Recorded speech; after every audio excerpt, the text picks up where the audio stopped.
Hey, I've uncovered 133 details and Easter eggs in The Last of Us Season 2, some drawn straight from the game and others totally new to the show, so buckle up for a full 20 minutes of gloriously pointless trivia you'll forget before your coffee even cools. Ready? Let's go.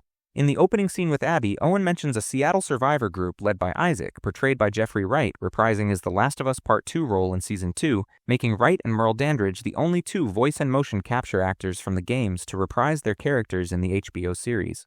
In Episode 1, the series explores Joel's relationship with Dina, depicting them working side by side and sharing casual moments, a dynamic fans of the game didn't get to see. When Joel pays Gale with weed and she quips that winter never stopped Eugene from delivering better quality, it's a direct nod to Eugene, whose grow room Ellie and Jesse discover later in the season. Joel attends therapy with Gale, played by Catherine O'Hara, who reveals she was married to Eugene, the Firefly Joel killed, diverging from the game where Eugene died of a stroke and deepening Joel's guilt and redemption arc. Joel teaches Dina how to repair and rewire electronics in Jackson, reflecting her tech interest from the game, even though in Part 2 she tells Ellie she learned most of those skills from Eugene. The sequence of Ellie and Tommy clearing infected in the mountains and practicing scoped shooting appears as an ongoing narrative in the show, where Bella Ramsey physically portrays it, but in the game it's introduced later as a flashback segment. Tommy and Maria's son, Benji, is an original character created for the TV adaptation and does not appear in the video game. In the Jackson grocery scene in Episode 1, the bulletin board includes a dog's portrait, a direct visual recreation of the game's Easter egg where that same board and dog appear with safe code clues, underscoring the show's devotion to small game details. In the Episode 1 Jackson community dance, a live band performs Little Sadie by Crooked Still, the same song Ellie and Dina dance to in the game. During the Jackson dance, a banjo player briefly appears in the crowd, and it's none other than Gustavo Santaolalla, the composer of the original game soundtrack. For Episode 1, the entire Jackson settlement was constructed from the ground up at Manatee Bay, British Columbia, using an old quarry as the foundation. The production team built log perimeter walls, working gates, and dozens of fully finished buildings to bring the town to life. This massive practical set explains how the show achieved such a detailed, immersive version of Jackson. In Maria's office, a patrol route board displays Alpine, foreshadowing the route Dina and Ellie take later in the episode. In Ellie's room, a Savage Starlight poster hangs on her wall, a nod to her Season 1 and game obsession with the comics since the same poster appears in The Last of Us Part 2. Ellie cleans her gun at a workbench in the show, mirroring the game's mechanic where workbenches are used to upgrade equipment. Dina comments on Ellie's black Converse after Ellie mentions trading her old boots for a new holster, a nod to the game where Ellie famously wears only Converse, a quirky detail that fans joke about. Before heading out on patrol, Dina asks Jesse if they should sign the logbooks, mirroring the game mechanic where Ellie and Dina sign logbooks during patrols. Kat serves as the patrol leader for Ellie and Dina in Season 2. She's the same character mentioned in the game as Ellie's ex-girlfriend who gave her signature tattoo, and in Part 2, Ellie tells Dina she knows Dina doesn't like Kat. Ellie and Dina's patrol through Green Place Market is lifted directly from the game, replicating the in-game sequence of exploring the abandoned grocery to scout for infected. When Dina and Ellie enter the market, Ellie picks up an empty bottle to lure a clicker out. Bottles in the game are used to distract and even damage infected, including clickers. The dance scene in the show is a shot-for-shot recreation of The Last of Us Part 2 moment, using the same music, but the show presents it in real time while the game uses it as a flashback. The episode opens with Abby walking down a hospital hallway toward an operating room, a gameplay moment from The Last of Us Part 2 that originally occurs later. When looking out over Jackson and realizing it's larger than expected, Mel mentions she thought they'd have generators like those used at the FOB, a wolf location from The Last of Us Part 2. The moment when Jesse wakes Ellie for patrol mirrors the game's present-day opening, with their door conversation recreated shot for shot. And in the game, this occurs before the dance, marking Dina's first introduction. While instructing Jackson residents to keep the safety on their guns because Earl shot himself last week, Tommy references Earl, a minor character who worked at the hydroelectric dam when Ellie and Joel first arrived in Jackson. A tree drawing appears on the back of Ellie's door in Episode 2, matching one from her in-game sketchbook and serving as a direct Easter egg for series fans. Maria forces Ellie to listen to Seth's apology, a scene mirrored from the game, but in the show, viewers already know what happened before the apology, whereas in gameplay, this occurs prior to the dance sequence. In the game, Dina and Ellie patrol together while Tommy goes with Joel, so in the show, those patrol dynamics shift. For instance, at Eugene's hidden grow room, Jesse accompanies Ellie instead of Dina.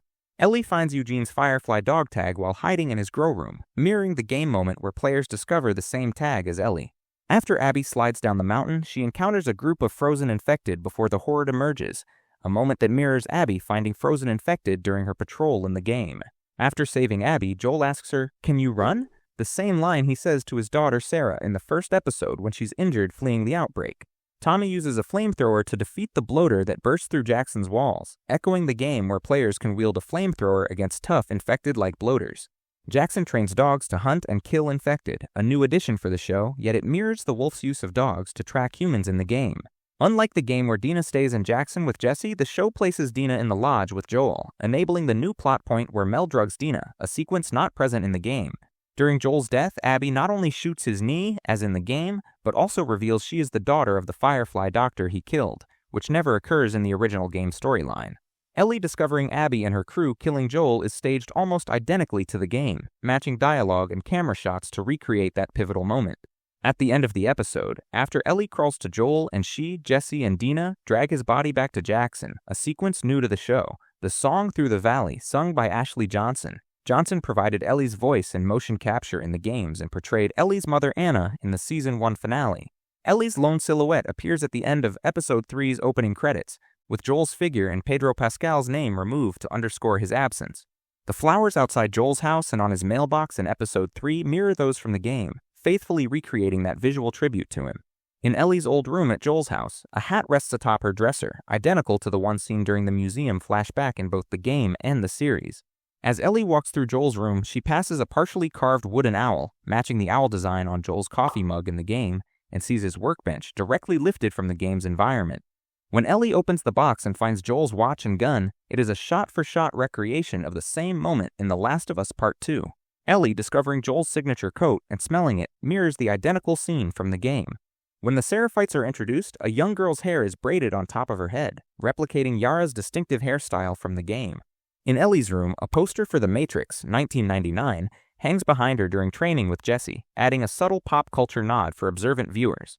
Gail tells Tommy she's a baseball fan and quips that the kids aren't much better than the 2003 Tigers, referencing Detroit's 43-119 season, the worst AL record until the 2024 White Sox surpassed it. When Dina comments on Ellie keeping Joel's gun tucked in the back of her pants, it mirrors Joel's exact instruction to Ellie when he first handed her a gun in Season 1. Ellie pausing alone at Joel's grave while Dina watches directly echoes the game moment, though in the game his gravesite is located in town. Dina's packing list shows that their jackets will double as bedrolls and blankets, a detail realized when they use the jackets as bedding in the tent later in Episode 3. Dina asks Ellie about her first kill, mirroring the game's opening conversation and referencing Riley as Ellie's likely first victim when Ellie responds, "Too fucked up."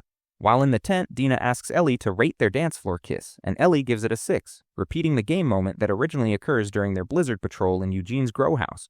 As Ellie rides Shimmer, she holds her rifle with the scope the same way Joel did when riding with her, directly echoing Joel's posture from the game.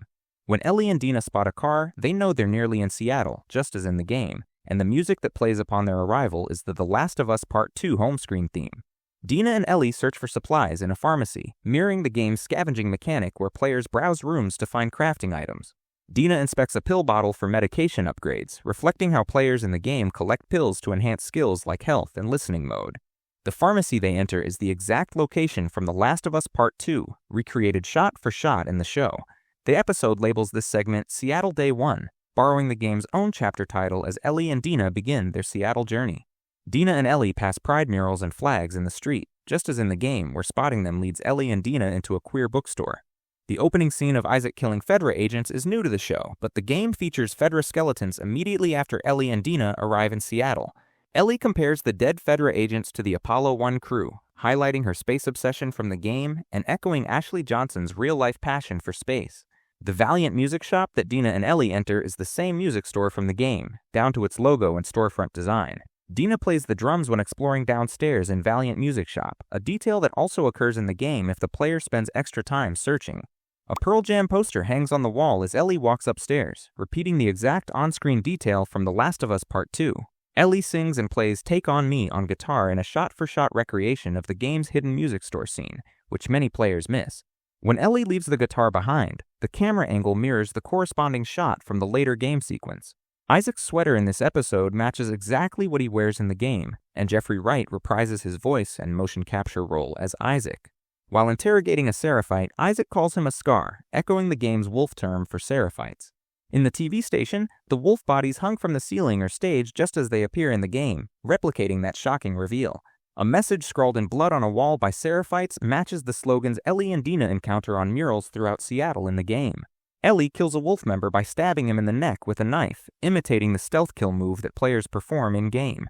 Dina and Ellie fleeing from infected and clickers in the abandoned metro tunnels directly mirrors the game's subway escape sequence. When escaping infected in a train car, Dina boosts Ellie through the roof's emergency exit, recreating the game mechanic where Ellie and Dina help each other over obstacles. The turnstile moment where Dina is nearly bitten reflects the game scene in which Ellie gets stuck in a turnstile while being chased by infected. The theater where Ellie and Dina hide matches the exact exterior and interior design from The Last of Us Part 2. Dina learns Ellie is immune after Ellie is bitten, saving her life, unlike in the game where Ellie's mask cracks from airborne spores before her immunity is revealed. In the game, Ellie and Dina first have sex while sheltering in Eugene's grow room before Joel's death. The show divides this into the Episode 3 Rate Our Kiss moment and a separate Episode 4 sex scene. In The Last of Us Part 2, Ellie reacts harshly to Dina's pregnancy, calling her a burden and questioning her presence in Seattle, whereas the show tones down this response. Dina uses a radio and map to deduce wolf movements, mirroring the game where players intercept radio transmissions to track enemy positions. Ellie figures out how to power the theater's generator, just as gamers do in the game right after Dina reveals her pregnancy to restore electricity for their search. Ellie enters the theater and discovers abandoned music equipment, a direct lift from the game sequence following the generator's activation. Dina mentions she lived in New Mexico with her mother and sister, who died when a raider attacked, paralleling the game's backstory that Dina learned to fight after losing her family and grew up under her sister's care. When Jesse arrives to save Ellie and Dina from stalkers, he appears silhouetted like Joel, mirroring the game's design where Jesse rescues Ellie even though Dina isn't present and the location differs. The Jesse as Joel fake-out recalls Naughty Dog's misleading trailer for The Last of Us Part 2, in which a glimpse of Joel ultimately turned out to be Jesse in the final game. Jesse tells Ellie that he and Tommy followed her and Dina to Seattle, whereas in the game, Tommy goes to Seattle first with Maria's blessing, and Jesse follows afterward. In the park where they run into Seraphites, Ellie and Dina encounter a moment from the game, but in gameplay, Ellie is alone and navigates the park solo. Dina getting shot and separating from Ellie is new to the show. Ellie's confrontation with Nora is recreated almost line for line and shot for shot from the game, preserving dialogue and camera angles exactly as in The Last of Us Part 2. Season 2, Episode 5 introduces deadly spores in the TV adaptation, seen when Nora descends into an infected-filled basement, mirroring the game's spore-infected rooms except the show places Nora's choice in a separate context. The main clash between Ellie and Nora directly replicates the game sequence, including Nora's line, "Don't you know what he did?" to mirror the original emotional beat. Ellie striking Nora with a pipe mirrors Abby hitting Joel with a golf club in the game, and her subsequent torture of Nora visually recalls Joel torturing David's men in Season 1. Ellie waking up to Joel saying, "Hey kiddo," mirrors Sarah's awakening in the first episode. Joel's name call is identical, and Sarah faced the sun while Ellie's face remains in shadow, highlighting their mirrored introductions. The opening flashback featuring a young Joel and his father is original to the show. Actor Tony Dalton, who plays Joel's dad, will also appear in Naughty Dog's upcoming game Intergalactic: The Heretic Prophet, which co-stars Toddy Gabrielle, who played Nora. Joel's father wears the same watch Joel has worn throughout the series and the games, visually linking their bond across timelines. Because Episode 6 centers on Joel's backstory, his silhouette and Pedro Pascal's name return to the end credits, mirroring the Joel and Ellie cordyceps imagery removed after Episode 2. The moth painted on the neck of Ellie's new guitar matches exactly the design seen on her instrument in The Last of Us Part 2 opening sequence. After deliberately burning her arm to hide the bite, Ellie tells Joel she did it so she could wear short sleeves again, the same explanation she gave Dina in Episode 4. A cassette tape of Hunting High and Low sits prominently in Ellie's room, referencing Take On Me from the same band, which she sang to Dina in the Episode 4 music shop scene. Joel sings Pearl Jam's Future Days to Ellie after building her guitar, a callback to the game moment where he also performs that song, and tying back to Episode 5's theater scene. Ellie tries to guess what Joel will reveal, calling out a convertible, a dinosaur, and a lotter of kittens, echoing her playful guesses in the game version of this museum visit. Joel unveiling the Tyrannosaurus Rex statue outside the museum mirrors the game's scene beat for beat, capturing Ellie's wide-eyed reaction exactly as players experience. Ellie climbing onto the dinosaur's head is also lifted directly from the game mechanic where players can explore and scale the T-Rex statue. The Space Museum's layout, including a walk through the stars painted on the wall, display helmets, and suits, is recreated almost identically from the game, down to Ellie taking a helmet off the rack. Every moment inside the space capsule, Joel handing Ellie the Apollo 11 launch recording and Ellie imagining herself in orbit, is a shot-for-shot, line-for-line recreation of the game's scene. Ellie's fascination with space in both the games and the series stems from Ashley Johnson's real-life passion for astronomy. Neil Druckmann confirmed Ellie's character was written to reflect Johnson's interests, and Johnson provided Ellie's voice and motion capture for all game installments. In the diner, Gale reads Earth Abides by George R. Stewart, a 1949 novel about civilization's collapse, linking to the game's lore where the protagonist Ish appears in found notes, underscoring the show's thematic continuity. Just before dying, Eugene tells Joel he needs to see Gale's face. In Episode 2, the last face Joel sees is Ellie's, creating a poignant parallel between those final moments. Joel tells Eugene that loving someone means you'll always see their face, a line mirrored by Joel's Season 1 Panic, where he believes he sees Sarah in a fleeing crowd. Joel and Ellie dragging Eugene's body back to Jackson mirrors the game moment when Jesse, Dina, and Ellie carry Joel's lifeless form home after his death. The porch conversation between Joel and Ellie is almost an exact shot-for-shot, line-for-line recreation from The Last of Us Part 2, including Joel drinking from his owl mug, though in the show it appears much earlier in the story. Joel telling Ellie, "I love you," is a new addition for the series. He never speaks that phrase aloud to her in the game, though their bond is always implied. When Joel tells Ellie that if she ever has children one day, she'll understand why he did everything to protect her, it reframes Ellie's Episode 4 line, "I'm gonna be a dad," with new meaning. Dina panics over the arrow in her leg while Jesse yells at her to calm down, a jarring contrast to Episode 5, where Ellie speaks gently to an anxious Dina during the stalker ambush. When Jesse pushes the arrow through Dina's leg, he places a hand on her face to soothe her, mirroring how Ellie will later cup Dina's face to calm her in the game. Except in the show, Dina leans into Ellie's touch. Ellie strokes Dina's hair behind her ears and watches her sleep, a tender gesture that also appears in the game after Ellie returns from the aquarium. Dina meticulously cleans Ellie's scrapes on her back, one of the most beloved Ellie and Dina moments lifted straight from the game. Ellie tells Dina, "You made Nora talk," echoing a line exactly from The Last of Us Part 2, though the show extends their conversation, adding details about the Firefly base, a potential cure, and Abby's father that aren't in the game. Before leaving to find Tommy, Dina gives Ellie her bracelet, a scene that matches the game beat for beat. In the game, Dina often stays behind in the theater because she's too sick from her pregnancy. In the show, she remains there because she's been shot in the leg. Just as in the game, Ellie confirms to Jesse that Dina is pregnant, though in the game Jesse suspects after Dina falls ill, and in the show he pieces it together when she refuses whiskey and says, "I can't die." Walking through Seattle, Jesse and Dina pass a building where a crane rig has collapsed into another structure, an image resembling the Wolf Stadium location that's central to Abby's upcoming story. Jesse and Ellie head into a bookstore because Tommy was supposed to meet Jesse there. In the game, Ellie and Jesse simply pass through a store en route to the aquarium. The same Alice in Wonderland mural appears in the kids section in both mediums. Over the radio, Jesse and Ellie learn the Wolves has encountered a sniper at the marina, echoing the game where Tommy is the sniper and Ellie overhears the Wolves discussing it. The marina also features prominently in Abby's game chapters. From an office building, Ellie spots the Ferris wheel and aquarium, a vantage point that matches the game's Seattle exploration exactly. Ellie and Jesse part ways because she insists on hunting Abby while he pursues Tommy, pulled directly from the game, with the show adding Ellie's heated accusation that he's a hypocrite for watching their community suffer. The game's boat sequence has Ellie battling rough seas, falling overboard, and swimming to the aquarium boardwalk. In the show, she washes ashore on Seraphite territory and is captured, shifting the setting but preserving the struggle. Ellie escaping the Seraphites is new to the show, but the scene hints at Abby's game storyline, particularly the explosions on the island that players see from Abby's perspective. Sneaking through the aquarium, Ellie discovers medical equipment and bloody rags, just as players find in the game before Abby's chapters explain the carnage.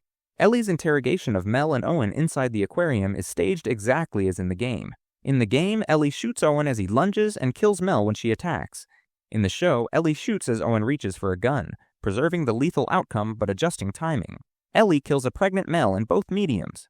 However, Mel pleading for her baby's life is new to the show, whereas in the game, players already know Mel's pregnancy through Owen's dialogue in Jackson. Tommy and Jesse finding Ellie after she kills Owen, and Mel directly follows the game's beat with Ellie hearing Tommy's voice, though in the game it's actually Tommy on the other end. Jesse's shocking death, being shot by Abby as he runs from the theater, is depicted exactly as it is in The Last of Us Part 2. The confrontation where Ellie tells Abby she knows why she killed Joel is almost word for word from the game's theater scene. Abby living at a wolf outpost in a stadium mirrors the game's reveal of her base. Manny waking Abby while she's reading is lifted also directly from The Last of Us Part 2. And finally, the season's flashback to Seattle Day 1 from Abby's perspective mirrors the game's structure. Players play Seattle through Abby's eyes over 3 days, foreshadowing Season 3. Well, that wraps up 133 juicy details and Easter eggs from The Last of Us Season 2. If you've uncovered any intriguing facts I missed, drop them in the comments below and I'll pin the best one. Thanks for sticking around, and I'll see you next time.